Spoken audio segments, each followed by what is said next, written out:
right, welcome everybody to Unstoppable Conversations, episode 5. As you can see, this is a special episode. There's no boring blue draped background. Because I'm filming this episode live. Today joining me is Rogelio Aguilar. Did I say that right? Yes, sir. Yeah. Said it with the flavor and everything. And my name is Andre Nell. I'm never going to forget saying that again. And a little bit about me, I'm a wearer of many hats. I am a mindset coach, a PowerPoint game creator, what else am I? A husband, a teacher, just a whole bunch of things. I've got my plate full, but I love it that way. And I'm actually not going to be introducing my guest. You'll be surprised to know.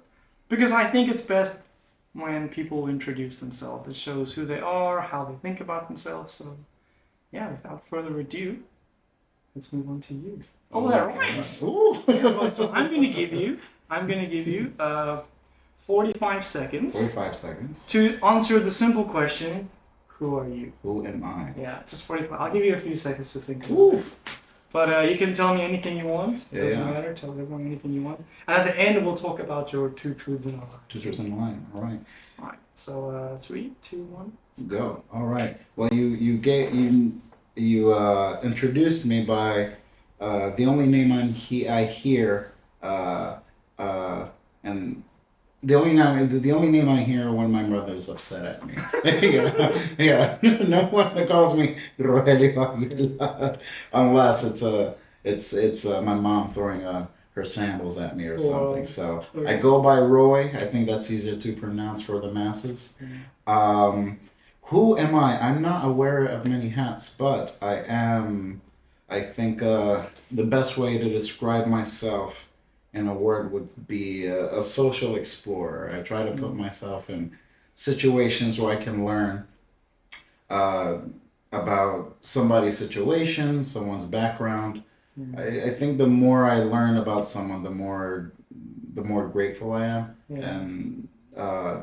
and the more exciting I find life to be. So if there's only one thing I can put and label myself as, it's that, because I think that's what's given me everything I like in my life so far. Yeah, that's a cool answer. When you shared your 3 words to describe you, I was thinking about what you were gonna say, but when you sent the message, I was like, damn, that's absolutely true. Like, it really describes you actually, a social explorer.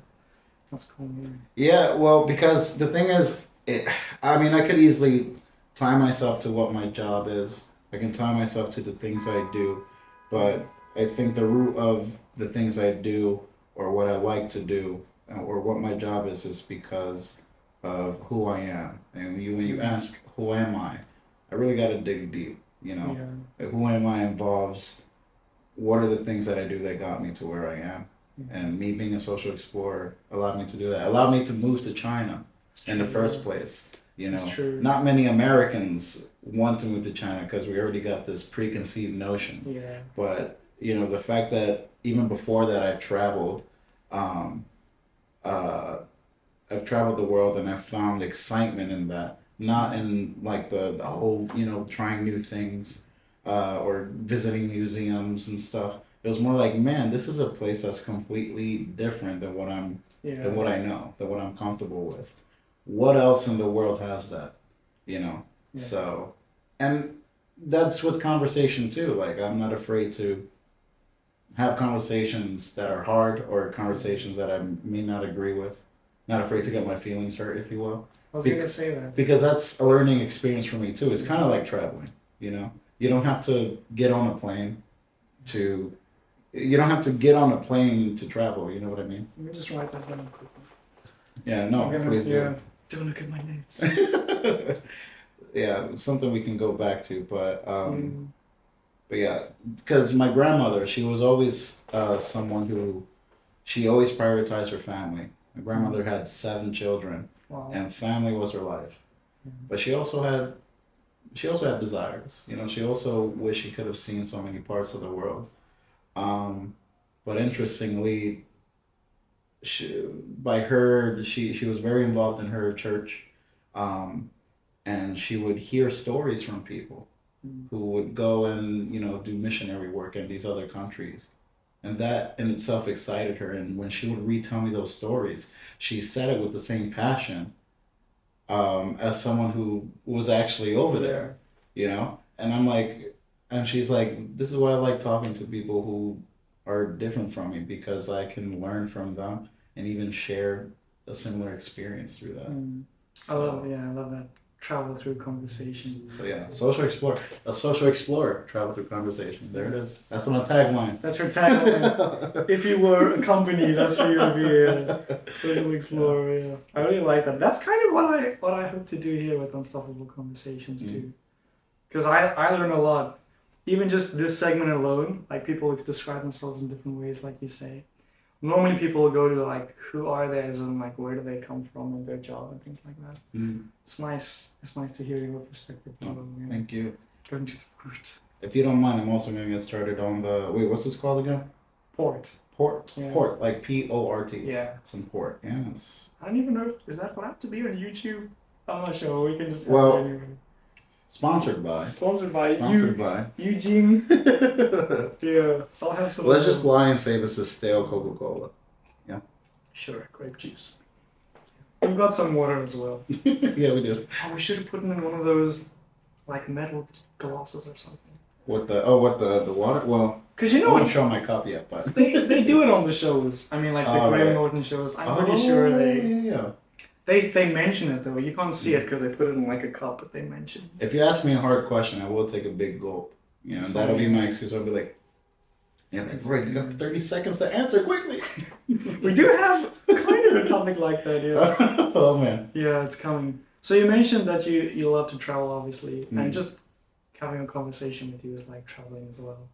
And that brings me to, you said in your statements that you've lived in 3 countries. Right. Now I'll tell the world that. I'm fortunate because I know you, so I think that is the truth. Okay. But I'm stumped between the other 2. So please, can you share your 2 truths and a lie again and tell us which one is? My 2 truths. If you want a drum roll, there's a table here. All right. Actually, I think for the viewers, you can. What are my 2 truths and what are the 3 statements? Okay, shall I list them and then we'll just list them. You can have a reaction and just be stoic. Okay, the first one I remember is I've met President Obama. Yeah, hashtag Obama if you're watching this right now. Please confirm or deny. Number 2, you minored in Italian at university or college, I think. And number 3 is that you've lived in 3 countries.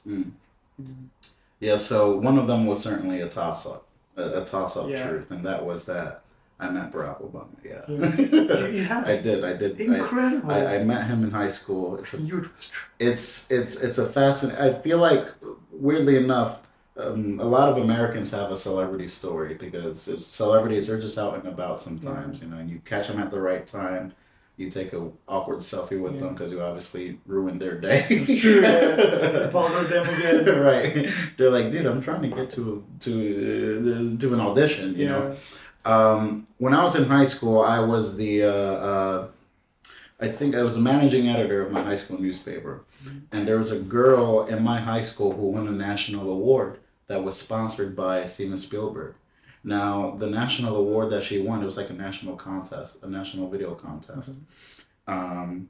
She made a video describing like her life as an immigrant in the U.S. And how hard it can be. And anyways, she got one of the perks of her being of her winning the award was going to a gala where President Barack Obama at the time was going to be the keynote speaker. That's amazing. And I was just supposed to cover the event that happened at the school. They had like people from the University of Southern California go and present the award to her and did like a whole thing. I was just there to cover the event at the auditorium of my high school. But I suppose I made an impression on like the director of that foundation, who was running the contest, the nationwide contest. Yeah. So not only were they like, okay, well then you're coming with us too. I want you to get the full story. They gave me, like I'm talking to 5-star treatment. I went to Universal Studios Hollywood for the day with her And I'm just like, yo, I was just supposed to write this story for her for my high school newspaper. Oh, the story just got bigger. Yeah, it got bigger and better. I stayed in Beverly Hills Wow. at this 5-star hotel. That's cool. They treated me really good. I got like a tour of the University of Southern California, where I ended up applying to. And at this charity gala, where they presented the award to her, Obama was there, Steven Spielberg, Liam Neeson, Samuel L. Jackson. I'm talking like all these lists of A-list celebrities, and I'm like, they're just casually going about. Conan O'Brien, you know, and just like walking. They're just walking around. There was the celebrities were there, but honestly, well, something more fascinating as well. The USC Shoah Foundation, their job is to collect testimonies of victims of genocide, started by Steven Spielberg. I believe, I could be wrong, but after he made Schindler's List, which involved like, you know, the Jews and the Holocaust. Yeah. I was surrounded. We were surrounded by and sitting with Holocaust victims as well, survivors of the Holocaust, and that was also fascinating. So it's it was cool being surrounded by celebrities and stuff, but it was also, you know, it's also kept me a bit more grounded and being able to sit next to someone who just you know, lived through something so horrific, you know, but also, you know, just sitting there and enjoying an event where they're being honored as well. Yeah. So Obama was there. I shook his hand because I was supposed to go take a picture of the girl, the student. Like, here you go, Roy. Yeah. I was like, get out of the way. So no, it was very brief, the interaction though. I took the picture of her meeting Barack Obama, the student from my school. And then I was like, well, I gotta get my handshake, and this is once in a lifetime. And then I was like, Mr. President, sir. He was like, hello, what's your name? And then I was like, my name's Roy. Roy, are you also from Philadelphia? I'm like, oh, yeah. He was like, I'm sorry about your Philadelphia Phillies. And I'm like, this guy knows sports. No, he made a joke? Yeah. Wait, come on, man. Joke with Barack Obama? I know, well, I was at the butt end of the joke because the Phillies didn't do good that season, but... that's still. But man, that dude is he's charming. Say what you want about the guy, he's cool. He seems cool, yeah. He's cool. That's what I would say about him if I you know. I'll tell him it's cool. So, yeah. I also I could have met everyone else because during the intermission of that charity event, the celebrities were just walking around. You could have walked up to them, except Obama, of course. The Secret Service were like 30 feet away, dressed like you know, they were undercover. I think one of them had a wig, dressed as a woman, and as I was getting close to him, he was like, he wasn't, but yeah. But that was the idea. They were like really like undercover. I tried to get close at first before I officially shook hands with Obama, but this one guy was like, "Where are you going?" Yeah. I was like, "I'm just a kid. I don't care," you know. So, Service, so yeah. You gotta listen to them, don't you? Very long-winded story for the first one, but yes, I met Obama. I've lived in 3 countries. And me minoring in Italian is the lie, but I was very close. I was 2 classes shy of minoring in Italian. So you took it, but you didn't. Yeah, because part of the prerequisites of my degree in communication was I had to take a language course. Most people took like Spanish or French. I could have gone the easier route and taken Spanish. Italian is out there. Yeah, because you can speak Spanish. Yeah, so I was like, let me not do Spanish. Let me do the next easiest thing. Yeah. But it was still fun. It was still fun.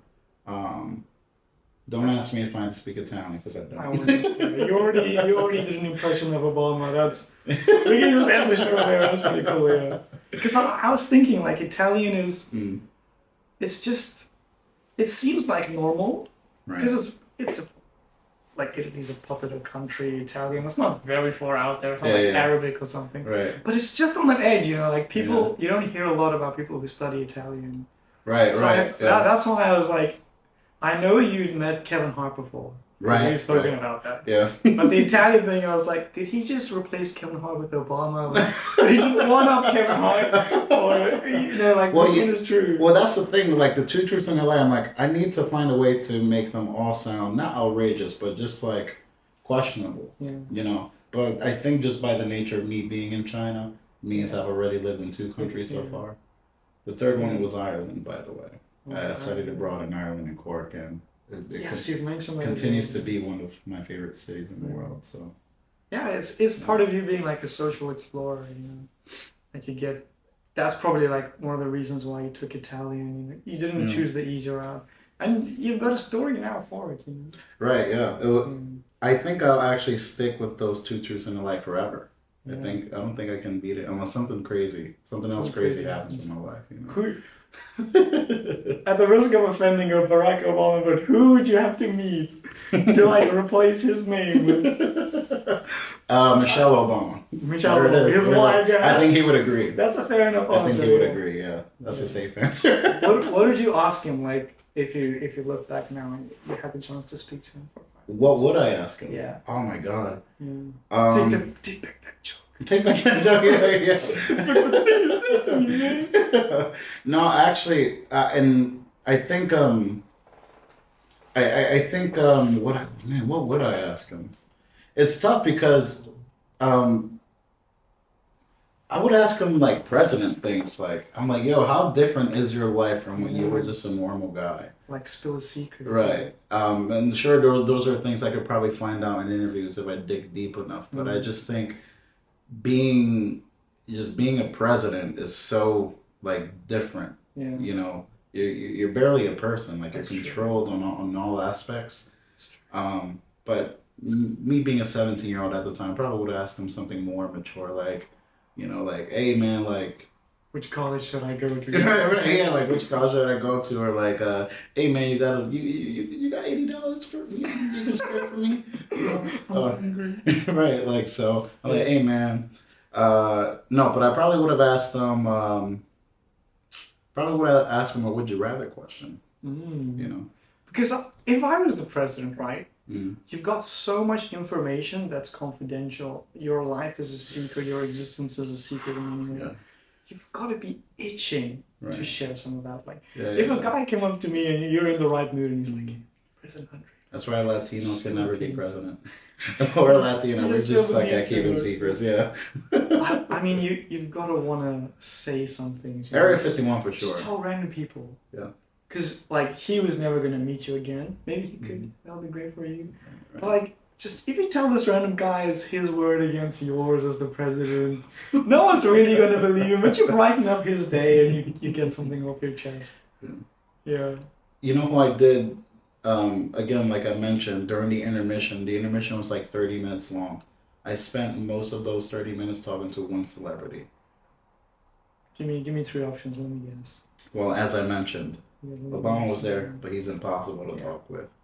Liam Neeson, Samuel L. Jackson, Barbra Streisand, Bruce Springsteen. Who else was there?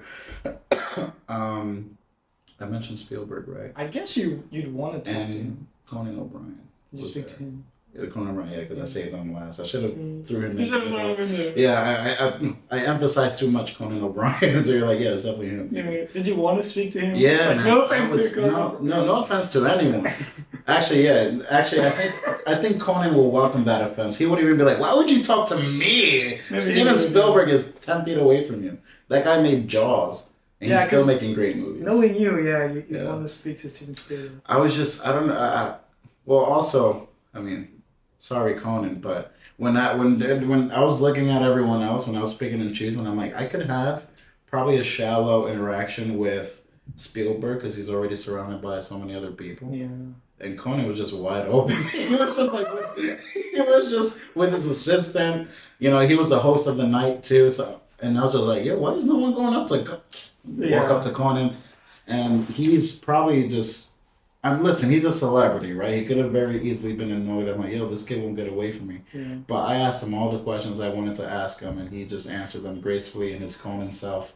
Yeah. He's as tall as ever, and I'm as short as ever. Yeah. So when we took that picture, I'll send it to you if you want to check it out. Sure. He's like, we're at eye level. He like literally got on basically his knees so we can be at the same height. I had no idea Yeah. he was like And there's that. people who've never met me in person thinking I'm 6'5", you know? Because they're like, yo, this guy's so tall as Conan. But no, it's like Conan Yeah, got on the I see the floor so he picture, could take yeah. a picture with me. So yeah, no, that will forever be an interaction I'll never forget. And I just think I don't have to meet any celebrity anymore because Conan, he's like that weird. I think people who love Conan would put Conan on the top of their list. Yeah. But if you're not a fan of Conan, you're like, who's this guy? You know. Yeah. Well, what about you? Who's a celebrity you'd like to meet? You could have a 20-minute conversation with, like I had with Conan. This is one of the questions, actually. You stole one of the questions, yeah. It's similar to the question. Right now, sheesh. I think Jordan Peterson would definitely Jordan be Peterson. there. I don't think I've He's got an a interesting celebrity fellow, man. really. He's an interesting fellow. I'd be intimidated to meet him, actually. He's so smart. One wrong word and you just yeah. Conversation, you'll just steer in a different direction. I think he's a good sport, though. Yeah. I think he can tell whether or not you're being mean-spirited about things. I'd probably say Trevor Noah, actually. Trevor Noah? Just off the top of my head, I think there are probably other guys. Whose movies have I seen recently? Maybe I like Woody Harrelson. Woody Harrelson? I chat with him. I'm watching True Detective now. Have you seen the show? Uh-uh. Oh, okay. Give that show a shot. One of his best performances, man. Woody Harrelson. Woody Harrelson. Well, here's the thing. If you meet with him, he's probably gonna ask you to do some of that devil's lettuce. I heard that's his reputation. So I'm looking at him. Woody Harrelson, I'll try. Who's that other guy? Ryan Reynolds. Ryan Reynolds. That would just be. I don't even know what to expect there. I think you don't need to expect anything. You go with the flow, and he'll be like, "All right, let's do it." Because he seems like, when he acts in movies, he's not even acting. Right. I feel like he's just like that with his wife and kids. Does he have kids? Yeah, he does. He does. Yeah. Yeah, but Trevor Noah would be.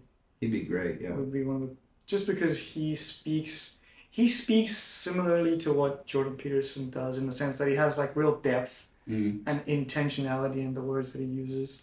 Plus, he's a comedian, which means that we'll get a good laugh out of everything. He's South African, so like that element can come in. I've read his book. I haven't read Jordan Peterson's book yet, but I want to. I think there are a lot of elements that would make it a really good conversation. I definitely be the funnier of the two guys. right. Well, one of them at least. And he's host of the Daily Show. And just his perspective on American life would also be cool. As an outsider too. As an outsider. Outsider who truly immersed himself in the American culture. Like learned history. You could tell he didn't just go to the country and be like, just believe every person on the street says something. I'll tell you a quick one. I've also I took a picture with Trevor Noah. I didn't meet him. There's a difference, I think. Because you didn't shake his hand. In 2016, the Democratic National Convention was in my hometown, Philadelphia. And at the time, I was working at a Spanish newspaper.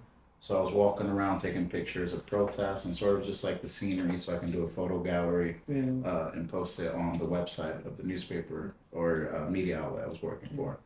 And Trevor Noah was just casually at Independence Hall where they wrote the Constitution. They built a stage, NBC News, and they were doing just sort of like a quick segment with Trevor Noah. Yeah. And it was like during the day, so most people were like working or in school or whatever. It was like around noontime. And I was like, wait a minute, is that Trevor Noah? Oh my God, that's Trevor Noah. So I literally waited for his segment to finish. He walked down and I just took a picture with him. And that's it. That's as far as that interaction went. But, so it wasn't really, I met him. I got a picture with him. That's nice. He's certainly someone, though, that I wish I could have had the 20-minute Conan talk with. You know? So, man, I think this is going to go longer than initially. Yeah, we're going to have to do round two. This happened with my second guest. We got to this stage, and we're still talking about like mindset coaching and stuff. And then I decided to unshare the screen, and we just chatted for like an hour and a half. That's amazing. Let's push on a little bit. I have a feeling we'll get stuck at the next one for a long time as well. Okay. I'll try to be lightning with it. Yeah, you can be lightning with it. So this one is I'm just going to give you a quick this or that, and you tell me which one. We'll talk about it at the end. Is it? Yeah. By the way, if you just want to chat about stuff the whole time, that's cool too. Well, we don't have to follow the structure. Let me finish this grape juice. Exactly. from Eugene. Yeah. Alright, so first one is series or movies. Movies. Yeah, that's easy. Ooh, that's not. Oh. Yeah. Wait, is that a correct answer, or is that you agree with it? That's just you chose an answer. Oh, I chose an And answer. this is what you chose. Oh, yeah, chose Yeah, movies yeah. for sure. Yeah. Music or reading. Music, yeah. I'm a crap reader. Summer or winter? Ooh. I'm gonna go with summer. Yeah. Fiction or non-fiction? Non-fiction. City or countryside? I'm a city boy. Nice. City boy. Nice. I think you're the first person who's chosen it. Yeah. And ta-da! Oh. This screen, let me just brag about myself for a second. Let's hear it. This screen was blank Okay. before you chose your options, and as you chose, it got populated into the... Oh, Yeah. into this screen. Okay. Yeah, it's part of what I do as a Oh. PowerPoint game. Hey, it's one of your hats. It is one of our hats, hats, yeah. So this got populated like every time it's different, based on what people It's a chose. champy. I think So, I knew you were gonna choose most of these. yeah. Movies definitely, or like short series, because I know you like Short those. series. Yeah, I think the thing is like, I just think movies are a more digestible experience. You know, you watch it once in a night, and that's it. Most people, I don't think, can watch a 3-hour movie anymore. But that's it. Like, for example, just not too long ago, me and my girlfriend saw what's it called? Killers of the Flower Moon. It's a 3-hour and 24-minute film. Was it one of the longest It was. ever? I don't know if ever. It's definitely one of the longest I've watched. Killers of the Flower Moon. It's a Martin Scorsese movie.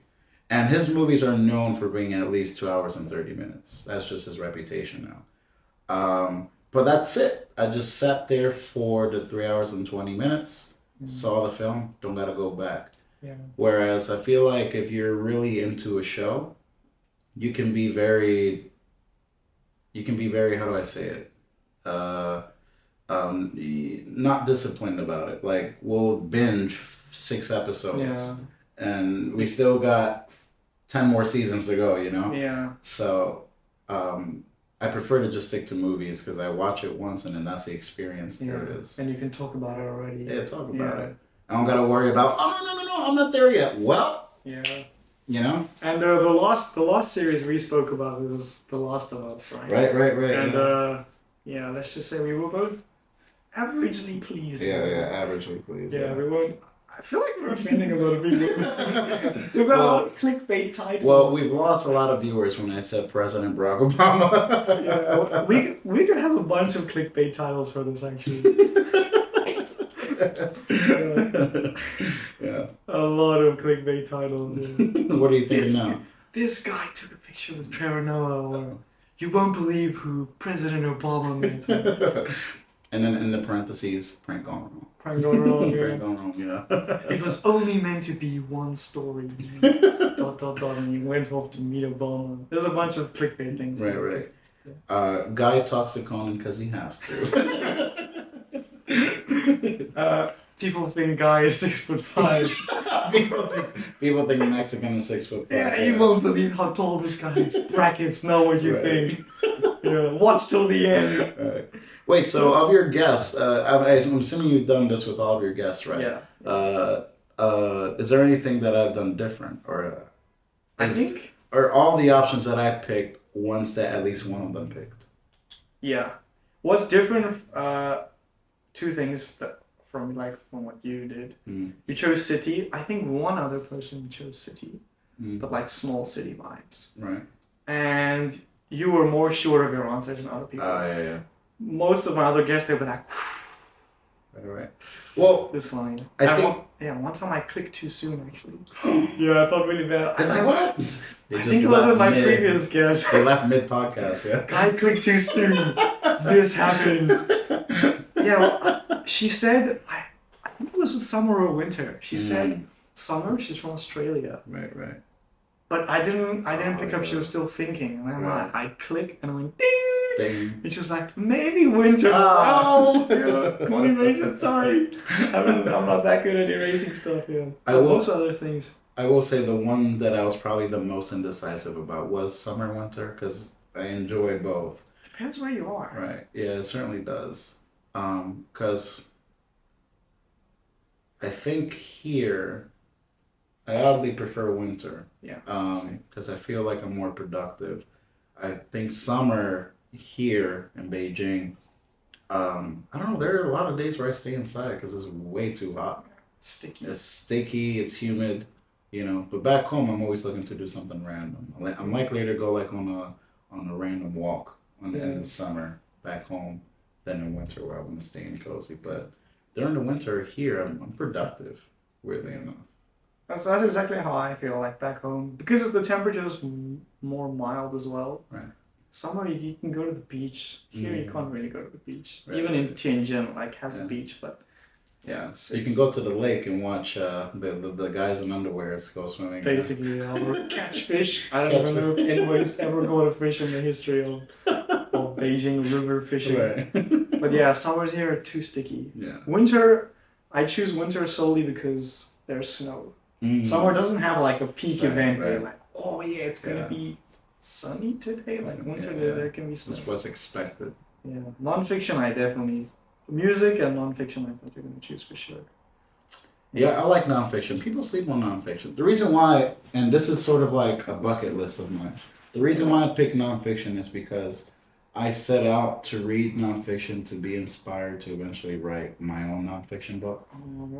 Just sort of like a collection of stories throughout my travels. Yeah. I'm not saying I have the craziest life, but I just think for an average person, the situations that I've put myself in or have been in, I think they're worth telling the story. Yeah. Of course. Yeah. Whether it's for you to be entertained or be like, oh my God, this happened to me and my friend. Eventually, I'm not there yet. I'm not wearing that author hat yet like you. So. Yeah. When you tell your stories, it reminds me of like Trevor Noah's book. You've read it, right?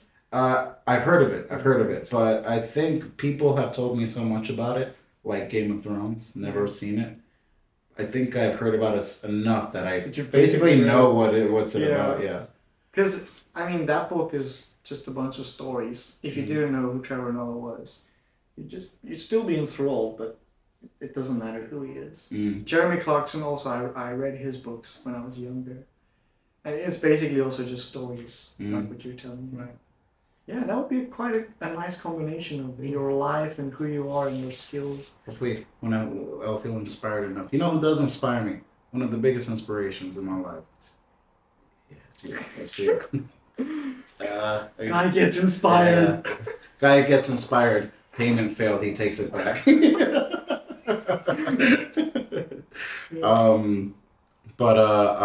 Anthony Bourdain, man. If there's anyone who I just find inspirational, it's him.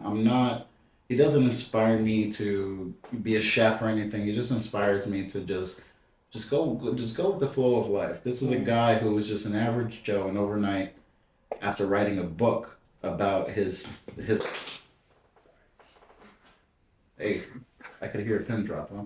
I've always wanted to use that for a literal purpose. Anthony Bourdain, he was a chef at a restaurant, and almost overnight, after writing a book about his life in the industry, in the service industry, became famous just for the stories that he told. It's called Kitchen Confidentials. You told me about that, I think. Oh, it's such a captivating book, and the fact that he's handled fame like just so well, just reminding people I'm just an average guy who's 15 seconds of fame is still kicking. He's someone who's always been sort of like level-headed about his situation and never like let the moment that he's had and very much deserved go above his head. So, with that said, not saying not saying that if I ever do write a book, it'll be that good. But I'm saying when the time comes, if the time ever comes, for me to write my story, he'll be an inspiration Yeah. for it, because this is a guy who just in his mid-40s decided to write a book. Didn't think it would get anywhere, and it did. Yeah. So. And if for nothing else, do it for yourself. Right, exactly. Do it for yourself. He said it himself in the book. Listen, I was just writing this book to make my friends laugh, you know, and look where it got me. Have you recorded like some of your stories in writing or voice or something? Not in writing. See, some of them are so vivid, and they're so hard to forget that. That's good. Yeah, and I tell them so many times to new people, because it's always one of my go-to stories. Well, you know, if a conversation's, you know, going dry or something, I'll tell the story. I don't think I'll be telling the conversation today, if you know what I mean. I'm telling the story today in this conversation. But yeah, it's hard to forget. If I may suggest a title, actually, Two Truths and a Lie could be a cool title. Two Truths and a Lie, yeah. And you could open with the Obama story, because you told it in a lot of detail. Right. Yeah, that's true. Yeah. Two Truths, well, that would be a pretty cool title. Yeah. He might sue me though. He was like, I didn't say they sucked. I said you sucked. You better. President Obama said this guy sucked. Just know what you think. Yeah, man, you should definitely write a book. You know, because if your writing skills are like your conversational skills, I definitely read that book. Oh man, people will be very disappointed. I'm gonna have to hire a ghostwriter. But they'll inspire people like your grandma, who said who committed her life to her family and got so much joy out of other people's stories. Yeah. Oh man, Inspire people like her. I think my ability to tell stories, certainly I got it from my family, even my uncles. My grandma, I spent a lot of time with her growing up because she raised me. She lived with us. It's kind of like the Latino thing. You know, grandma moves in after the grandfather passes away. We take care of her, and so I'd ask her for advice, and a lot of her advice would be through stories. It's like she's learned, you know, through the experience of others. You know, whether they're mistakes or whether they're, you know, stories of travel, like I mentioned earlier. So yeah. I mean, as a social explorer, you probably have a lot of stories and lessons. Yeah. Because when you put yourself in that situation as well, you don't only get stories, but other people tell you stories, which you can then retell and learn from and get advice from. Yeah. Cool. You should definitely write it too. All right, man. I'm psyched for you. Damn it, you'll be the inspiration now too. I'm psyched for you. Yeah. Well, what's that thing? Is it what's called the forward or like the forward. or the, you know, forward by you'll be my forward guy. Man, I gotta brush up my writing skills. Yeah. All right, let's go to the next question. Yeah, let's do it. Because how long has it been now? 40 minutes. Yeah, I don't know. People have short attention spans these days, so I try not to make it too long. Okay, so basically in this slide, this fourth category is for right at the end. So let's not go there now.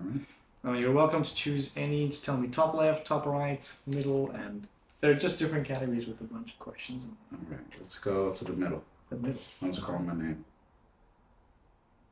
Fancy animations, look at that. Oh, that's a tough one. That's a tough one, yeah. So I tell each of my guests, just to make this podcast look a bit better, when you read the first question, you've got to say, that's a tough one. You've got to, even if it's faking it. Yeah. Just How long is that? As tough as you think it is. You know? Okay. If it's very tough, you got to really drag it out. Yeah. It depends how well you know yourself, actually. That's what really brings out the toughness in these questions. Okay. What does success look like for you? What does success look like for me? Wow.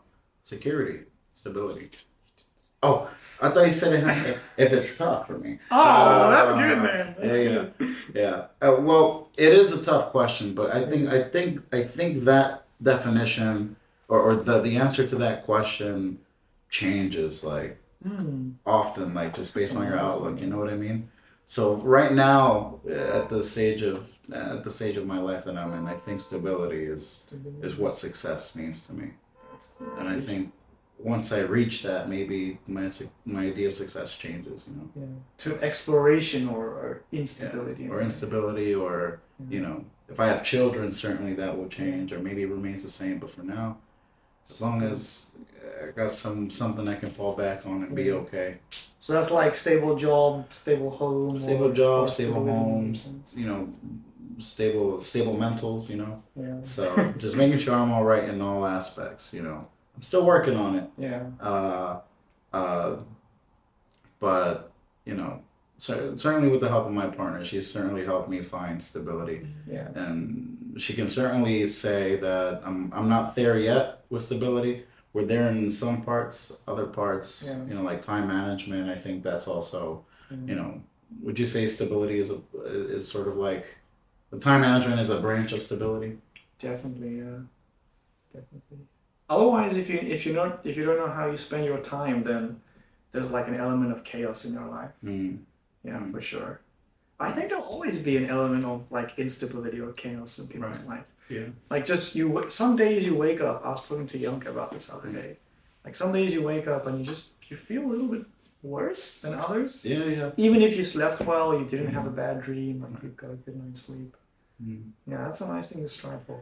But that's why I really think for me, like not just fun. I think stability for me really brings out not just like, let's say, my quote unquote financial success, but just my emotional success as well, because I think stability allows you to not overreact in the event that chaos comes. Yeah. You know what I mean? That's true. Because the things that got you stable in the first place, you can use the resources that got you there to help you address like the things that come randomly. Yeah, like a bit of security as well. Right, Security right. and stability. So do you think, like, is it because you feel like naturally unstable, like just who you are? Does that drive you towards stability, or is it just? Speaking financially, I've just been in situations where I just knew what instability felt like. Okay. I didn't know what the next month would look like for my life because of the finances. You know, my dad was the only working man in the house, and he didn't have a great paying job. Not saying we were poor, but there were certainly sacrifices that needed to be made to pay the next bill. And then when my parents divorced, my dad being the only working man in the house, when he left, you know, that was like a worry, another like added worry for that. I was like, man, we were already struggling a little bit when my dad was here. Now that my dad isn't here, physically at least, you know, how much more worrisome will that get? And then in college, you know, you look at your bank account, you're like, man, I got $20 left. And I got, you know, all these things I want to do, you know. But money in college and university stretches far. Yeah, I have no idea. I have no idea. Yeah. Even like our job in Tianjin, we got like a third of what we get paid. Really? But we saved, I don't know how much, like we saved almost like a higher percentage, like back then than what we do here. It's crazy how it works. Yeah, actually, you're not wrong, because I've had really low-paying jobs here, and you know, you're my coworker, so we're doing all right now. But it's interesting just how, just sort of malleable we are, how we roll with what's given to us. You know, we live.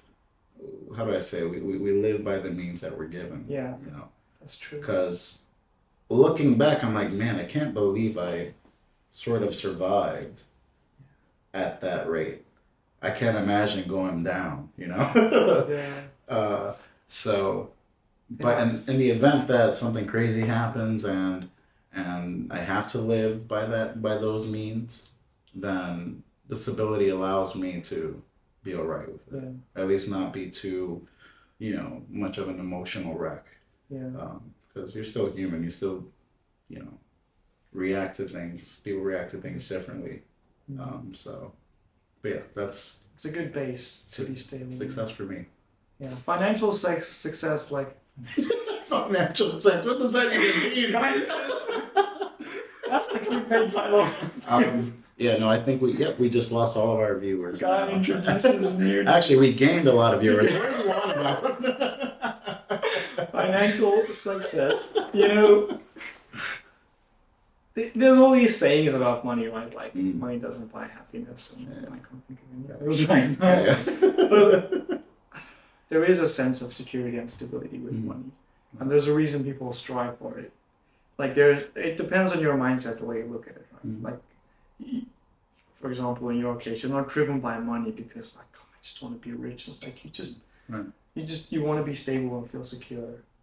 And I think there's like a healthy way to look at it and an unhealthy way. Yeah, that's true. For sure, yeah. Do you think there'll be a point, like, or is there a point in your mind where you'll think, like, okay, I'm stable enough, let's shake things up a bit? Yeah, that's interesting. I really hope to not be like a Walter White, you know, just like nothing's ever enough for me. Well, I mean, I'd like to think that I'm stable now. Yeah. And I think with stability, I take risks, you know, and by risk, they're very much like selfish risk. Like, oh, I'm gonna buy this thing that's you know $1,000. It's gonna do absolutely nothing for me, but I want to because I want to do it. It's a pleasure. Yeah. So I'm at that stage where, you know, I'm probably using the money that I'm comfortable with spending to buy things that I like, as opposed to, oh, invest in this, invest in that. I'm very, very ignorant about about that aspect. So maybe I'll get there someday. But for right now, I'm grateful to be in a better situation than just a lot of people from the place I'm from. Just they usually don't get the opportunity to get there. So that's true. So yeah. Yeah, same with me as well, actually. But that's what money's for. Like, you need to spend it at some point. Yeah, that's true. Which is a lesson I've learned, because I'm a really, really frugal person. But you've seen the setup now. I mean, this setup doesn't exactly indicate that we're in like a studio or something. Yeah. I bought these chairs for him, actually. Yeah. I borrowed this from a friend. Yeah, we started the podcast 4 hours late. I had to go to IKEA. There was a long line. Yeah, we stole it from some other guy. Yeah, you got to spend your money on the things you like, right? Otherwise, what's the point? Right. Just accumulation for accumulation's sake is not like a good enough end goal, I think. That's where people get really sidetracked. Right. I like that. Spending on things you love, you know. Because there's a point where if you're investing for the future, your future is now in a way. Like 4 years ago when we moved to China, we saved up for the future, and probably the future is like this very moment because you're in a different space, you know. Anyway, should we go to the next question? Let's do it. Yeah, I see it wasn't such a tough one too. I lost it. PowerPoint. Having technical difficulties. I like these questions because people who know themselves or who have thought about these questions, they don't find them difficult at all.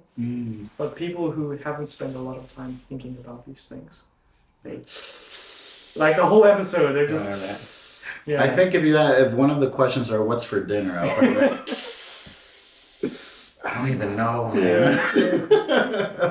What did you do today?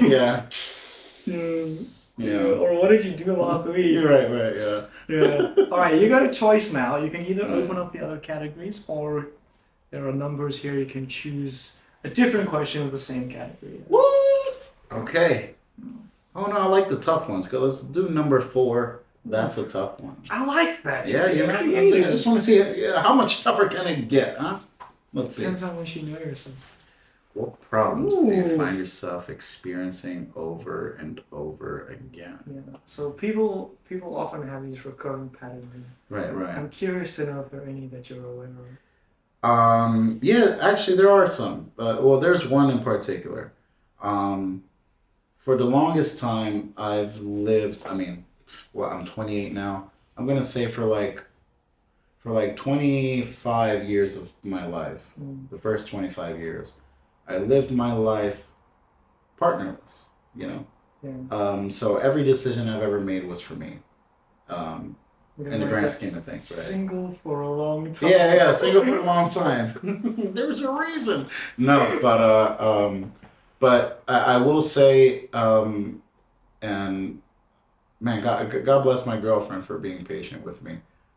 She, um, I'm assuming she's more experienced than me in relationships, Yeah. which I mean, because my lack of experience also shows. Like many times I find myself, we have discussions about our relationship and how we can find a balance Yeah. where we are, doing things for each other while also being able to fulfill the things we want to do. Mm. And yeah, so that's a constant thing for me, because it's certainly something I want to work on, uh, just to make sure all parties are happy. Uh, and yeah, when you're in a relationship, you're not just thinking about yourself at that point. Yeah. And for so long, I've been doing that. Every decision I've made, every major decision, especially when it comes to a point where a major decision has to be made for two people, that's not something I've experienced. Not saying that we're there yet, but we have made decisions, Yeah. and with her guidance, we've been able to be on the right path. Yeah. Because if it was for me, I'm still in the selfish mindset, Yeah. So not saying I'm a selfish boyfriend. I hope not. But you're in the mindset that you know and you're familiar with. Right. Basically. Yeah. So. Yeah, it becomes 1+1. It's almost like it doesn't equal 2 Right. in relationships. Hey, It well, equals a lot. maybe you can give me some advice on that. You're a married man, right? I am, yes. So. That's not a tough one. I am for sure. That's making decisions as a couple. Yeah. We have quite healthy communication. I'm pretty sure she's listening right Yeah. now. I'll say all the wrong things out of me. Yeah, I think we have pretty healthy communication. We've been also through a lot of challenges, like very early in our relationship. She broke her foot, so that's like we were meshed into this situation. Yeah, moving to China, we made that decision together. Right. I think it's about not being right. It's about, like, we all have this ego in our head and inside of us. And man, it takes over sometimes, and it's not easy to control. But it's about, in that situation where you just know, like, come on, like, I'm right. This is obvious. Like, why don't you see this? It's in that situation where you got to realize, like, for example, you grew up 25 years. Sorry, I didn't mean that. Not having to think about that. Life coach gives 25-year-old version advice. and she grew up in a totally different way. Like even if you grew up in the same town, the same country, people's mindsets are so different, and you have to. You got to let go of your ego. You've got to want to not be right. You've got to. It takes effort to see things from the other person's perspective. Right. And with that, like you said, you have to sacrifice things that you want for things that they want and things that are good for the relationship. Right. We've started this thing like recently. I don't know if you saw it on our whiteboard. There was called like Stop, Listen, Love. So that's kind of our motto in conversations these days. Is first of all, like we try to stop. Just first stop like the raging thoughts in your head of like, oh, but they could have said this. You stop that, you breathe, you stop your own thoughts and you start focusing on the other person and what they're saying. And that brings you to listening. Just really listen to get the point, You can listen and understand how their point of view in the specific situation that's just played out that you're conversing about. But you can also listen to try and understand, like, where does it come from there? Like, what's the deeper point of view, like the deeper perspective, just besides what just happened? And then love. That's you gotta realize you like this person, you care about this person, you love this person. And it would be horrible if they just left your life because of this one specific situation. Because people fight about stupid things, like, let's be honest. Right, yeah. But it is it is a like conscious mental process at the start, and you get better at it over time. I don't know if you feel that you've improved Yeah, well, I with, think with so. that kind of stuff. I think so in certain aspects. For me, right now, the biggest thing to get personal is like just making sure that I'm not spending too much time on me. Um, Meaning, during the week, I can be very busy. I can be like I have interests and hobbies that I would mm, like to always do so I can continue to get better at it. yeah, Um, but I want to be fair to her because that would mean I'm coming home very late all the time. yeah, So um, when I could be doing, let's say, jujitsu, which is one of my biggest hobbies, yeah, when I could be doing jujitsu every class, I can. I'm coming home at 9:30, 10 p.m. yeah. I'll do jujitsu maybe twice a week, um, 3 times a week, twice a week these And days. the tough part about that is you could probably do that and be happy. Mm, And it sounds bad when you hear that, right? Like, right, yeah, I could just do jujitsu the whole week and still be happy. right. But there's like a different kind of like a different level of happiness if you Yeah. give that up to be with your partner. Yeah. Yeah. No, I certainly. There was a time where I was still going, and probably in the beginning of our relationship, I was still doing my thing, Yeah. going to jujitsu as many times as I can, as many classes as were available. But then I myself started to realize, wait a minute, we only spend this one time together, Yeah. or this one evening together. Uh, how can I? How can we make sure that we're spending more time? The easy solution is not do as much jujitsu, Yeah. you know. So yeah, sure, it's tough, but it's almost like after a certain point, I'll start feeling guilty about going to jujitsu when jujitsu is my happy place. And that was sort of like I helped myself find that answer. You're Yeah. guilty about it because you feel like as a partner, you know you should be doing this Yeah. instead. So yeah. Yeah.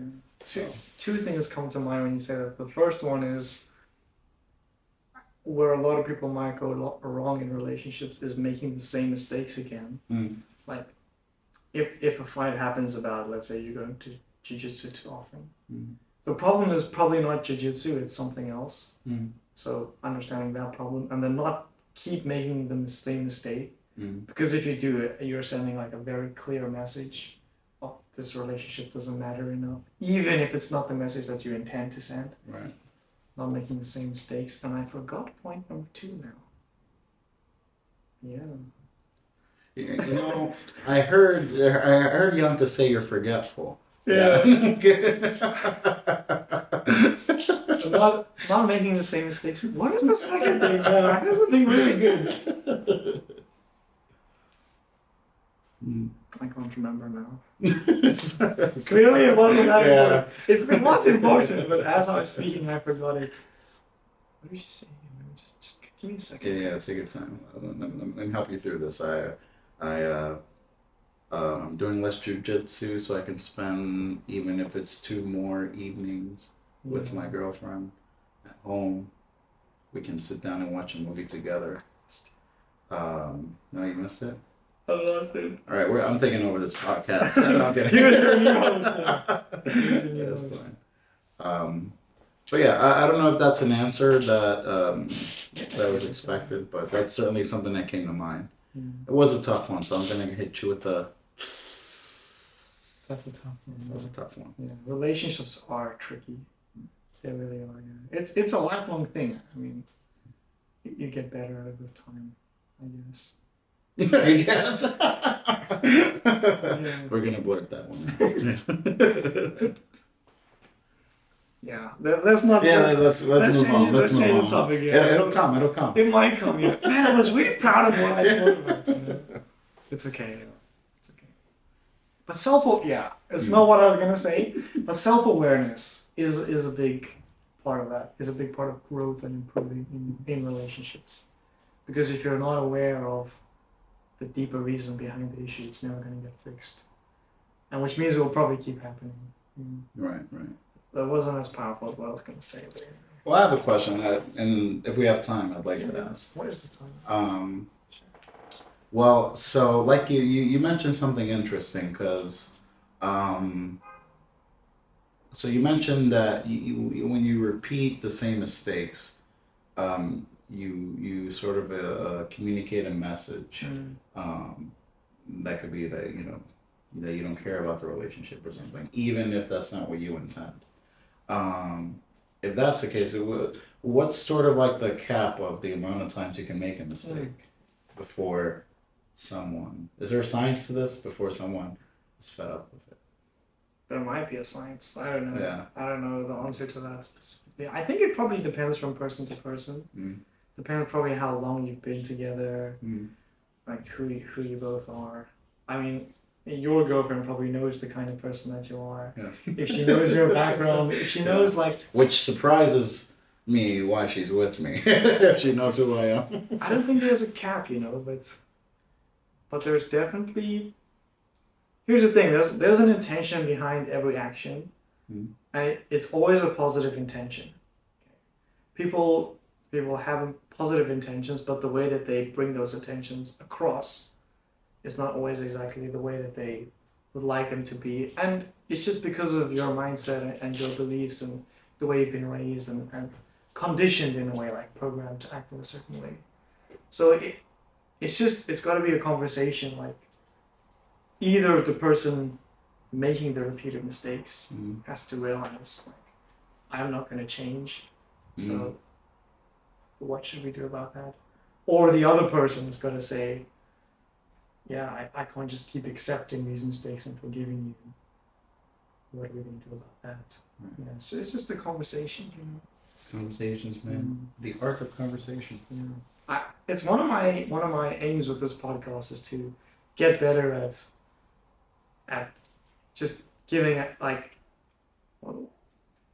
communicating like difficult and uncomfortable topics in a clearer way, and opening people up to exposing them to like these kinds of difficult questions, because I feel like if you can answer these questions just with somebody asking you like this, you can answer them in different situations, like in your relationship.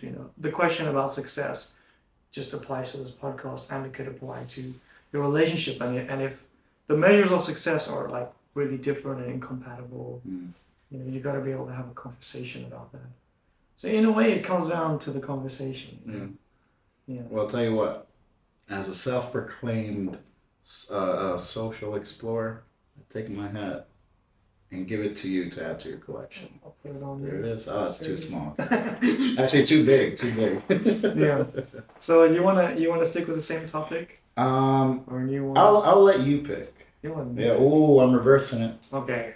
Yeah. Okay, I'll definitely know which. Because you know which one you want me to answer, right? More than. I know which topic we want to go in, but I'm gonna really handpick the question. Okay. I'm gonna close my eyes. We've got It's been an hour now. I know that you said you're gonna make dinner for your girlfriend. Right. Yeah. So we'll after this question we'll evaluate where we are time-wise. Let's see. I'm gonna pick this topic. There's so many good questions. You gotta pick one. We're gonna do a lot of episodes of this, you and I together. We'll just continue on. We'll make this a series. Yeah, that could be cool. Yeah, like an offshoot. So this topic is a little coachy. Do I make a noise? No, there's no noise. There's no noise. You just feel inspired, and you just pretend like what I asked you is just like gonna change your life. Let's hear it. Let me find the right question, actually. I won't look. This question, it's pretty good, but I feel like you know this already. So I want to ask you one that really challenges you. No, I don't want this one. Ooh, maybe that one. Yeah. I'm going to do two of them. Let's see. This would be actually one I want to ask you. If you could hire a coach for free right now, what would you ask him or her to help you with? If you could hire a coach for free right now, what would you? Oh. So this is a bit biased, because I am one. Ah, okay. A little self-plug in your podcast, huh? Yeah. I want to know this answer. Yeah. And this is certainly, this is something I struggle with, and it's discipline. Discipline. Like, a discipline with, it's interesting, like, I'm very disciplined in the things not even the things I want to do. I'm always disciplined with let's say my jujitsu. I've been doing jujitsu since I was 13, right? Mm. It's always been a part of my life, and it's one of those things where I can't imagine my life without it. Whenever I go to a new city, even for vacation, I always find a local jujitsu gym to go to Yeah. because it's just I know what jujitsu has brought to my life, socially, physically, mentally, um, and I wish I wish I had the same or sort of like delivered the same amount of passion and attention to other things that I'm interested in. Yeah. Um, a perfect example for me for like things that I really want to do and get, and have the discipline to do, I would like to read more. I really would. And I could very easily take even 20 minutes, 30 minutes Yeah. to read a book or like a chapter or even like 10 pages or whatever, however long it takes. Mm.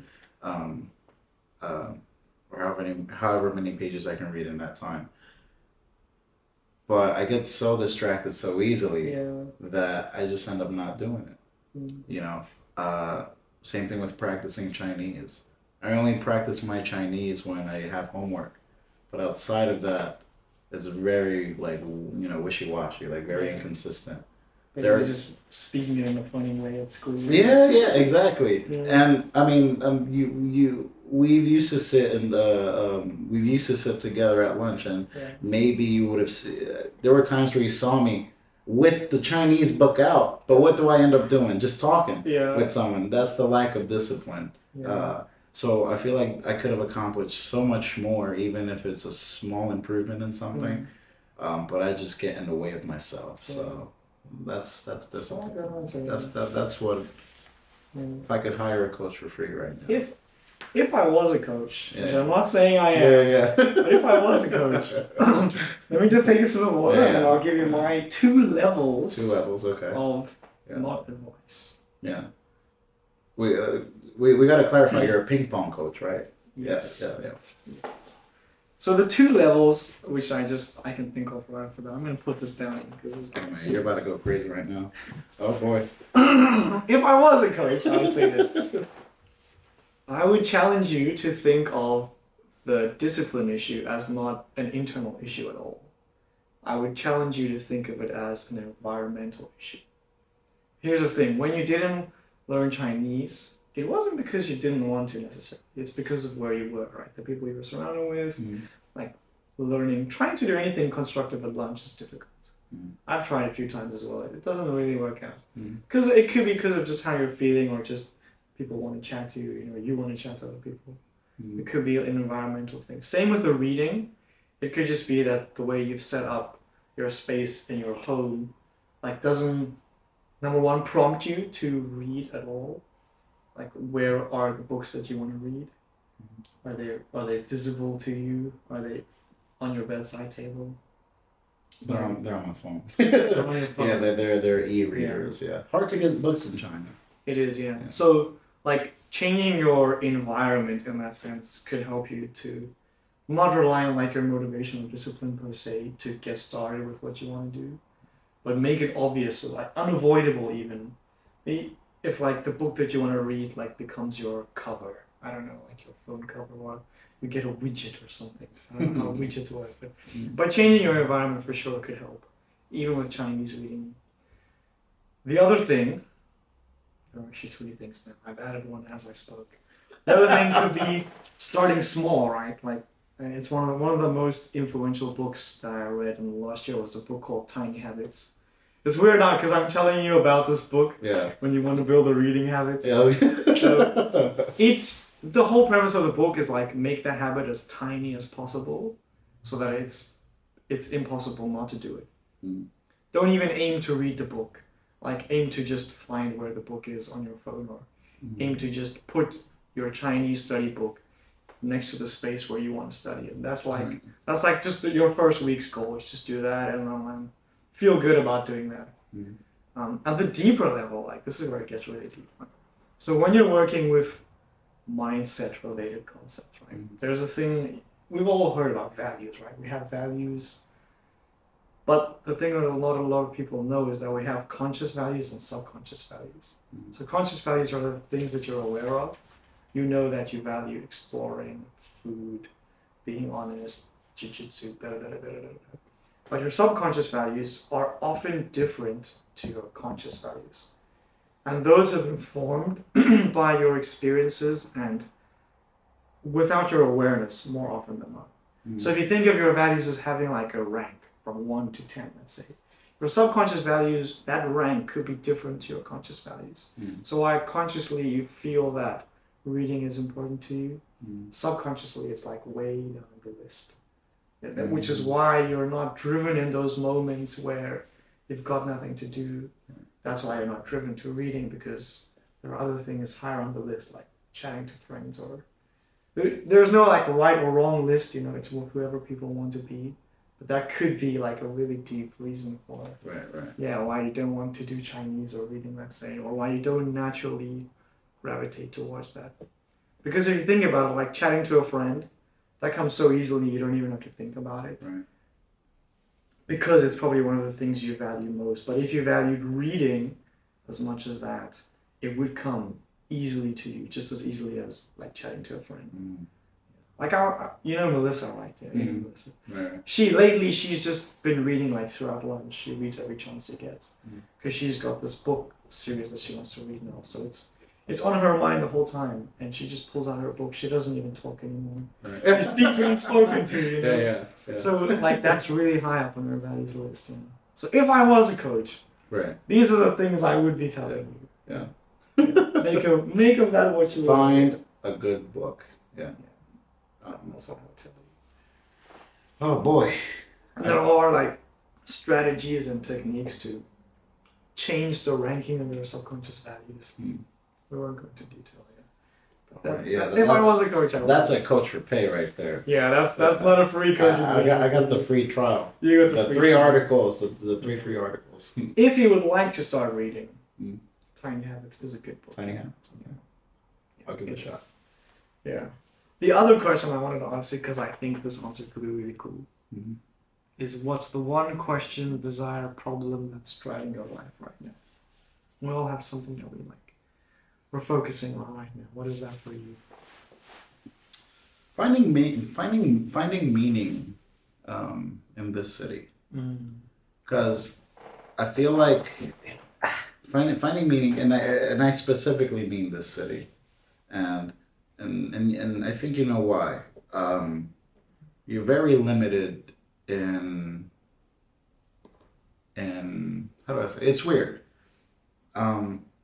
Job wise, you can kind of really only do one thing here, right? And some people, they went to school to be a teacher. You know, they saw that was their goal. You know, being a teacher. Me, I never thought about it, but I fell into a situation in China, and I found it. And you know what? I do like it. I do like it. Is it a passion of mine? No. So that's. I feel like when you do something you're passionate about, I think that's where you find your meaning. You find your purpose. Not to say I'm not grateful for the opportunity I have here. Because I mean, if I was miserable, if I really didn't like it, I could leave. But I did find some enjoyment out of what I do. And it helps that I have some really cool coworkers. But also it's like, this isn't what I studied in university. And the things that I imagine myself doing, is it too late for me to do it? So how can I go back to doing the things that I really enjoy? Am I able to do it here? One of the things that's really kept me afloat, and I keep going back to it because this is, let's say, mind therapy, mind coaching, Jiu-Jitsu. Because it's the one constant in my life. I enjoy making videos as well. Rogelio. Yeah, roll jelly roll. I enjoy making videos. I studied video production. I studied news journalism. Please, I apologize Yeah. for the setup. Yeah, when you put it like that, Yeah. No. Oh, actually, roll jelly roll. Very very quick side note. Roll jelly roll. That's a name I stick with for my social media because when I was in fourth grade.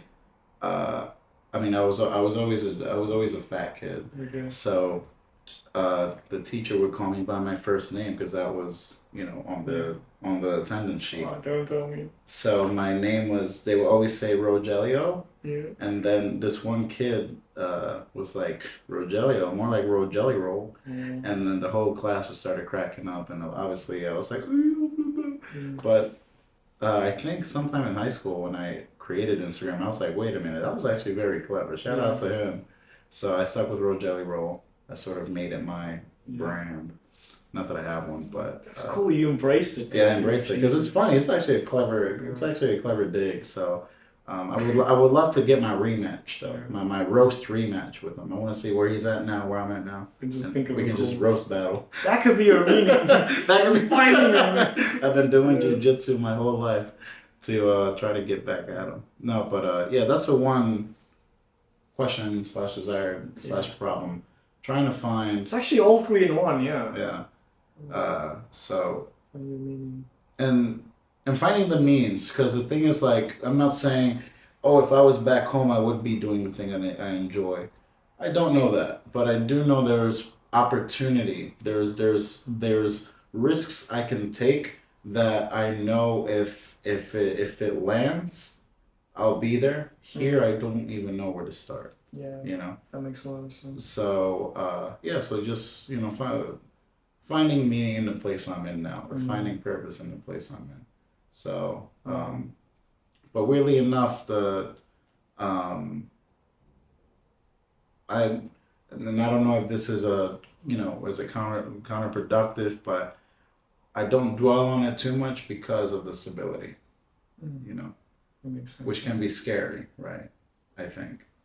Because Yeah. if you become stable and if you keep thinking, okay, stable, feel like you get lazy with your passion. That's true. I don't know. What do you think? It's a fine line, I think, between stability and comfort. Like you can be stable, but make yourself uncomfortable in order to find things that bring you meaning. But if you're stable and comfortable, like you never got your comfort zone, try new things, I think that's a dangerous road to go down. You know? Right. But I get your point 100% about finding meaning. Because you and I both know, like, China sucks you in a way. Right, yeah. People, how many times have you heard somebody like, yeah, I'm just going to be here for a year or two. And 5, 6, 7, 8 years later, there they are. I mean, we've been here for 4 years now. Yeah. It's probably longer than we would have stayed. Right. But there is a stability and a comfort here that is hard to give up. Right, yeah. But you know what? And shout out to you, man. Like, you've always dipped your toes in things. And even with this podcast, you know what I mean? You're finding your meaning and using an outlet to practice it. Yeah. You know, it doesn't need to be like by the book or anything or in a conventional way. This is almost like a session, you know, because I'm learning shit. When I go home, I'm gonna try to put your things to practice. So, and maybe you can do a "Where is he now" episode. I appreciate that. Yeah, that would be cool. I love these episodes. It's hitting exactly the way that I wanted it to hit. Like, I never started it to put myself out there or to market in any way or for no other external goal other than, like, how cool would it be to have one incredible conversation every week? Because not a lot of people do that. We all talk about shallow things a lot. Right. And these questions and this podcast helps me to do that. And it does help me find my meaning. Luckily, it's something that I can do online, or we're not online now. But yeah, you know, like some things. You flew me in from. 5-star, go home, cook your own dinner kind of situation. Yeah, finding your meaning, that's a really big one. It's a small question and the biggest question there is. Yeah, it really is. But it wasn't until I came here. I mean, I've always thought about it, even as a kid. You always think about your meaning because you want to find your meaning. But I think when life gets exciting, you don't think about it. But I feel like once reality kicks in and you start to think about things, the could have beens or whatever. That's when, at least in my instance, I start to think about it. You know. All right. Do you feel challenged enough here? No, that's a problem. With our job, like, Yeah. man, I can recite every single unit's like text almost off by heart. I think that creates a lot of the meaningless issue. Right. Yeah. Because it's just like we don't get stimulated by teaching English because we don't learn something new for 8 hours of the day, basically. Right. Right. You'd be surprised. There's some words that are way too big. That I was like, what? Mercury class. Like, yeah. I mean, I learned the speed of tornadoes, the deepest part of the ocean. I learned a few things, but... Did you learn any Spanish with Dora? Or I don't watch Dora. Do your kids not do Dora? I do Peppa Pig. Peppa Pig. So you learned English with Peppa Pig, yeah? I do Peppa Pig, Super Readers. Yeah. I learned Chinese, though. But there is something to be said for finding meaning in everything. And... But, well, what I was gonna say was that's what I respect. I respect the people who know they use a job that they may or may not be passionate about as a resource to maybe look for the things or take those risks, right? Yeah. And try to find something that gives them purpose or gets them excited for the next day. Yeah. Because for me, I may not be excited for work tomorrow, but tomorrow's a jiu-jitsu day. So nice. I'll get up happily, pack my bags, go to work, be enthusiastic, charismatic, because after work, I got something I'm looking forward to. Yeah, that's true. So, yeah, you should try to find something every day where there's meaning in it. Maybe that is my meaning, and I'm just still seeing it as a side thing. Maybe. So, we'll see. Yeah. We downplay a lot of things a lot of the time. Like this podcast, like the first 3 episodes, I didn't know what to call it. I didn't call it a podcast because, damn, how can I call it a podcast? Right. This isn't like the most professional setup, things like that. But then a few episodes in now, this is episode 5. I can call it a podcast. Yeah, you're doing the damn thing. Yeah. The first 3 episodes, I was like, yeah, just play this game with me, Even when I told you about it, it was like, you want to play this game with me? Will you play with me? Yeah. But it can become something bigger. And a lot of people miss that point. I learned this, I don't know how, but it just kind of came to me through conversations last year. People look for their purpose in big, out there kind of things. But I think that the way to find your purpose is to ask yourself these difficult questions, right? That means you learn about yourself. And when you know yourself, you can find little things every day that bring you purpose. And that's going to lead to something a lot bigger, which is your ultimate life vision, or however you want to call it. It's like finding meaning in the small things every day and multiplying them basically to find your ultimate meaning. Yeah. Like this podcast, I make games, I'm a coach, so I want to improve my communication skills. Let's put them together. And now it's turned into I'm labeling it. Yeah. As a podcast, which I think is cool. Hey man, don't be so reductive. You're doing good. You're doing something good here. Because I kid you not, I'm like, man, there's probably no way he's gonna get me to really think about my life in this session. But I've thought a lot about it. Yeah. Even when we address the 2 truths in a lie, I'm like, oh my god. Yeah. No, that's actually pretty darn cool. But no, this was like I mentioned, it's a conversation, like you mentioned, no one really thinks about a lot of the questions you've asked.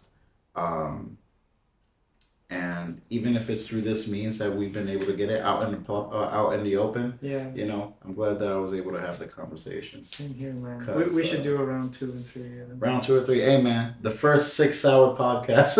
No, I'm kidding. I know you've got other responsibilities now. Yeah.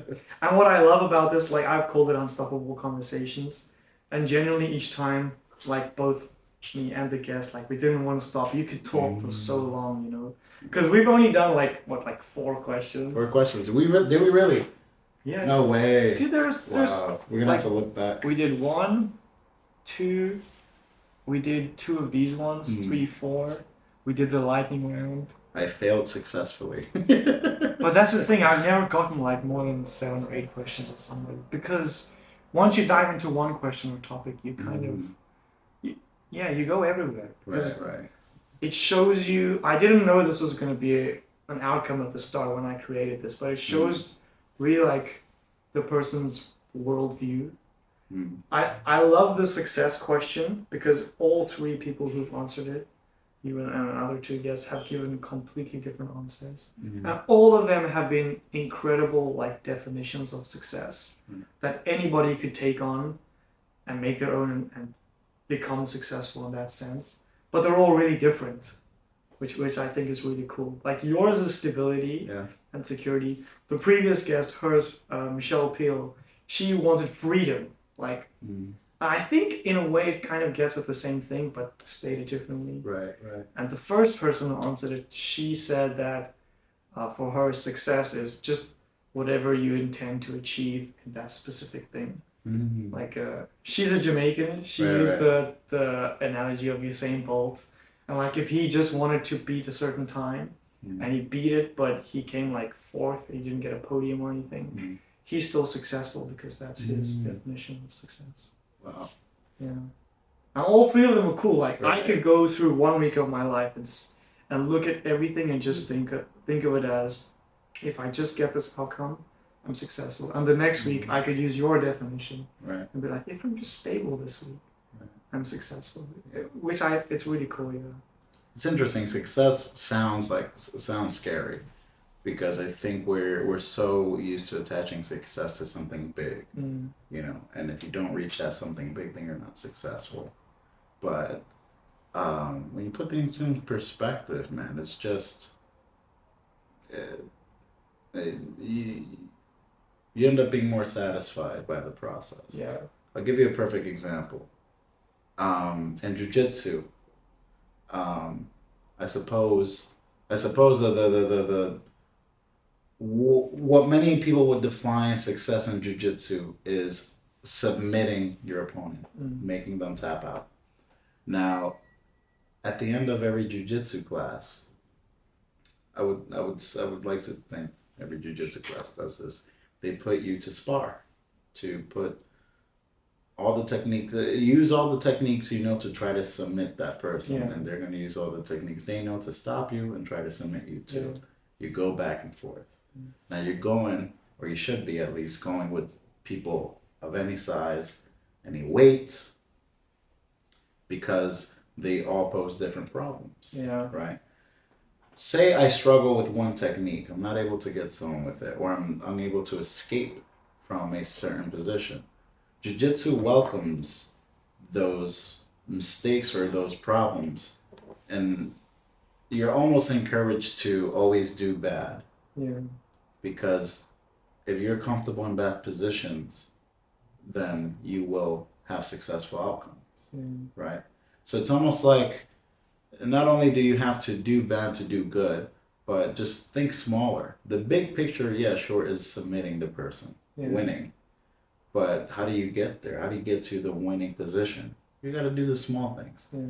You know, even if it means not using your strength as much, even if it means controlling your breathing. When someone triple your size is on you, literally trying to choke you or break your arm, because that's what Jiu-Jitsu is. So when I think of life in terms of Jiu-Jitsu, it really calms me down, puts things in perspectives for me. So that I define success. I've defined success with Jiu-Jitsu differently than I define success with my life. But through Jiu-Jitsu, I'm able to think about the small successes in my life and be grateful for it. That's a great perspective. I just, when you were speaking, I pictured people in some really weird positions on the floor. And boy, there are weird positions, Um, yeah, I think yeah, y- it's I think to the average viewer of jujitsu, um, it's very erotic. You know? things don't things appear differently than what they are, right? Like to people who are untrained. Just there's Yeah, like a it's couple true. of guys Yeah. lying on one another, perhaps, or something like that. But we know it's not like that. Right, right. We know it's not like that. So yeah, Yeah, but I like that. Do bad to do good. about to do good, yeah. Yeah. One of the things I've been doing with what I want to start doing with this podcast is thinking of a good title. I think "Do bad to do good" Do bad to do good. would Yeah. be like a what does that mean kind of title. Yeah. I forgot which author said this or essayist. I forget. It's certainly a writer. Um, my English teacher in high school said when you're writing an essay, just write the essay. Write the shittiest first draft. In fact, your first draft should be shitty. Yeah. Because from there you'll find ideas that will really like mold your essay and mold your ideas. Just So yeah, let it doing flow, bad yeah. to do good, you know. So Yeah. I think you're doing good though. Don't worry. Yeah. I had to do that, I had to not say my name Oh, in yeah. order to remember to say my name. That reminds me of I'm gonna go to the last category, so because yeah, Let's do it. it's before you go. But it reminds me of when Yonk and I went to Belgium. I misspelled her name on our flight tickets because she's got a German surname, Rautenbach. So it's R-A-U, but I wrote R-U-A. And yeah, it's a mistake that luckily didn't cost us. Although everybody, like at all the airports and destinations, picked it up. Everybody let us through, luckily, because they could have stopped us, even in customs. But it's a mistake I made that I'll never make again. Yeah. With anything now, I double check names. Like It's crazy how sensitive just like misspelling your name it is. on a flight ticket is, huh? Yeah. Yeah. All right. So this is the before you go section, Right. which I feel a little bit sad now, but anyway. We kind of talked about this question, but if you have a different answer, what's been on your mind lately? What's been on my mind lately, boy? What's for dinner? For No. It doesn't have to be deep, man. Yeah, It can literally be what's for dinner. Well, it is what's for dinner, but I'm always eating, so I think that's a toss up. What to eat next? I'll tell you what's been on my mind lately. I'll be going to Thailand in 3 weeks, 2 weeks, whenever the Chinese holiday is, and I always look forward to that because it's sort of like a time where it's a time where I really get to like really decompress and sort of recharge up. Yeah. And I'm grateful that on this side of the world, in this country, there are so many moments where we can do that. You know, in America, we really only get 2 weeks. Because one thing I realized in America too, we don't have long holidays. We only get like a day here and a day there. If it all adds up, sure, America has, let's say, so many days off. Yeah, but it's like, you get a random Tuesday off, a random Monday off. Yeah. You can't do anything on a 3-day weekend. Whereas, sure, China doesn't have a lot of single day holidays, but they got like 2 or 3. Yeah, let's not talk about that. But in any case, what we got, like 7, 8 days off. Yeah. That's time for us to travel somewhere. Twice in a year because it's Chinese New Year's and the October holiday. And in May is 5 days, I think. 5 days, and then in June you get like 3 days. 3 days, yeah. 3 or 4 days. Which, if you play your cards right, which is what Young and I did, we took like 2 days leave or something, and we got a 9-day holiday in total, just because of how it's set up. How the days. So it gives lots of opportunity. So that's what's been on my mind. Just looking forward to recharging, and I'll be traveling with the girlfriend, which is nice. She's a photographer, so I'll be getting some good photos in Thailand. But some time for us to recharge as a couple and as individuals. So Nice, yeah. And I like this one because I'm sure you've got a lot of recommendations. You can read it for the people. Oh, I'm going to read. Okay. Yeah. So, is there any book, podcast, movie, series, thing, idea, or activity that you would like to recommend to people? Thank you for asking. you You go. Book. Well, I heard this book called Tiny Habits. No, I'm kidding. I haven't. Again, I'm not a book reader. So I'll skip out on that one. Podcast. This could be like anything. Just it doesn't have to Just going down the line. All right, activity. Call me biased. Let's say I'm gonna say it. Yeah, just listen. Jiu-Jitsu. Don't knock it till you try it. It'll be hard at first. It will be hard at first, but what I think the beauty of jiu-jitsu is that it's never been easy for anyone, especially for beginners. We know the emotions you've gone through, the more experienced you are. Like I'm more experienced than a white belt, so I can relate to the white belt and give them advice. But there are people who are higher belts than me that can give me advice on the insecurities I have as a practitioner. And a lot of parallels to life, I see. Yeah, so many parallels to life, so many parallels to coaching. Yeah. I might dare say you'll become a better coach, a better life coach if you did jiu-jitsu. I'm just saying it. That's a bold statement. Yeah. If I was a coach. Yeah. If you were a coach. Jiu-jitsu. Yeah. That's cool. Movies, you probably got a lot to recommend. I got a lot to recommend, yeah. My favorite one recently is called, I think I told you about it. The Holdovers. Yeah, oh my god, I love I'd recommend it as well. That's a double recommendation. It's weirdly, it's a warm movie. It's not it's heartfelt, but I think in the not conventional way we use those words. Tugs a lot of strings. Yeah. And I will say a show that I'm watching now that sort of like addresses a lot of interesting things about society is called True Detective. The first season. It's an anthology series with Woody Harrelson and Matthew McConaughey. Oh. Give it a watch. Because we're rewatching Brooklyn Nine-Nine right now, which is great. Yeah. But they're longer episodes, right? Yeah, so it's only 8 episodes. Each episode is an hour long. Okay. But it's interesting. I mean, it has a typical formula. Two detectives who are partnered together but have different ideas, not just of how to do things but of the world. But it's a slow burn, and it's very deep, weirdly enough.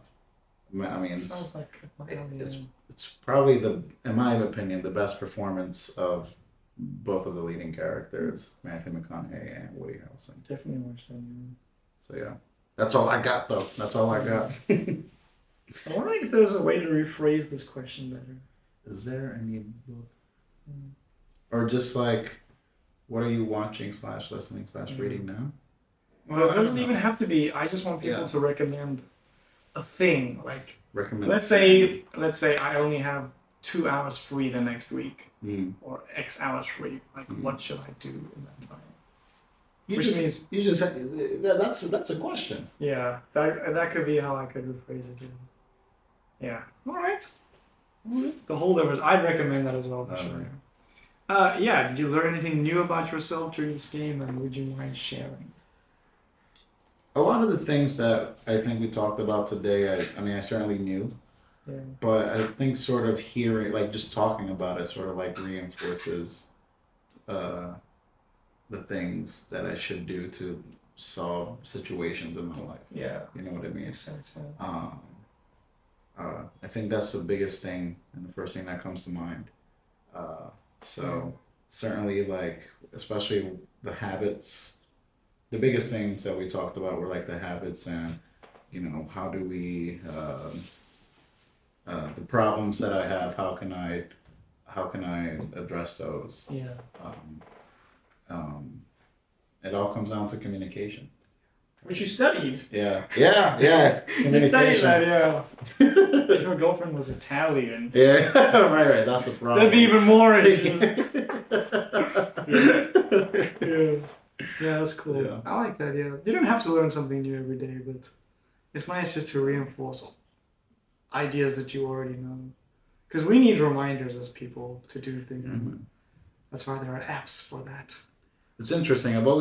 These are questions certainly I've thought about at points in my life, but Guy Burns podcast host. yeah, right. But again, man, talking about it is just so refreshing. It is different. It's so refreshing.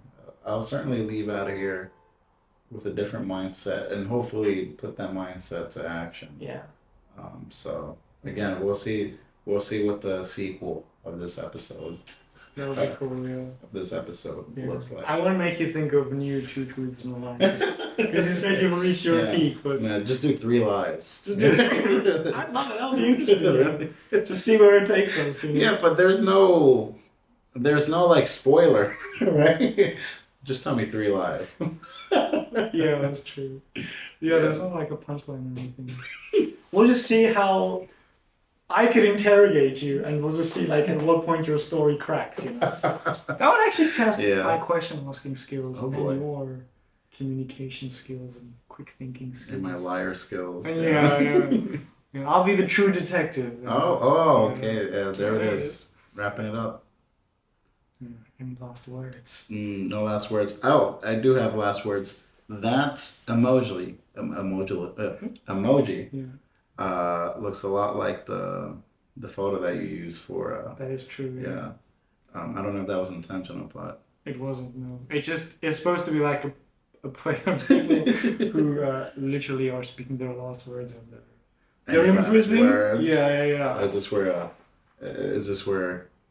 where you guys come out to murder me now? No, definitely not. Yeah, that picture is because just haven't taken a new one. Right. So I use it for everything. I really like it. Yeah. It's a good one. Yeah. You look very inquisitive. I do. Yeah. I look. It sums up my personality in a lot of ways. But yeah, this is not a podcast about who I am, so I don't have to answer that question. Right. Yeah. I think this is basically it. Right? We've reached the end, unfortunately. This is it. Yeah, we've got a lot of questions left over, and I'm going to keep building on it. And we didn't do that thing that I said to you before. The thing? Yeah. I thought you did it. That's why I didn't bring it up. Oh, really? Yeah, I was like, oh, he's doing it. I don't have to remind him. I definitely didn't do it. I'm sorry. That's like the one thing that I've been working on for like the last 3 weeks. So we'll definitely have to come back. I think we could actually do a whole episode just on that one question. That's how. Yeah, that's how inspirational I think it is. Listen, if Joe Rogan can do 5-hour episodes, yeah, I don't see why we can't. Yeah, we can for sure. Yeah. But in a time where I'm not expected home so soon, or on a Saturday or something. Yeah, from my side, I mean, this is basically the end. Yeah, so I just wanted to say thank you for joining me, for coming into my home, and gracing me with your presence, your storytelling skills. I think we've had a lot of cool conversations just naturally without a microphone in front of us. For sure. It's nice to have a conversation like that also to share with everyone. And I hope people listen to you and they'll look out for your book. No. Definitely. My eventual book. Hope that you come and do this again with me sometime. For sure, man. Thank you for having me. You're very welcome. Yeah, maybe that could be your meaning. Writing a book. Writing the book, yeah. And there's a lot to dig. There's a lot to dig. A lot of subconscious digging to do before I... If I was a coach, I would talk to you about that. Yeah. But yeah, anyway, thank you so much, man. All right, thank you, sir. I should probably thank the viewers, shouldn't I? If you want. Yeah. If you want, yeah. I don't know. You're the expert. I'm not the expert. I'm just letting out this. To everybody watching, thank you so much for joining us for another Unstoppable Conversation. As always, we didn't want to stop, but I hope that you found a lot of value in this conversation, and I certainly found a lot of value in it. And yeah, if you'd like to join me for an Unstoppable Conversation, feel free to reach out to me. If you want to get in touch with Roy, can they do that? Would you like people to get in touch with you? I tread lightly, but yeah, if you somehow found interest in a friendship with me, I can only be found on the Instagram. I think that's where I find myself mostly these days. Can you spell Rogelio? Rogelio, for sure. R-O Jelly Roll. ROJELLY ROLL. Yeah. Have a cool thumbnail at the bottom. Yeah. Just with Rogelio. Just Rogelio at Rogelio Roll. Yeah, I'll do that. So And there was something else I wanted to say. it's 2 things in a row. Yeah, that is, Yeah. I should work on that. Anyway, thank you everybody, and see you next time for another unstoppable conversation. Bye.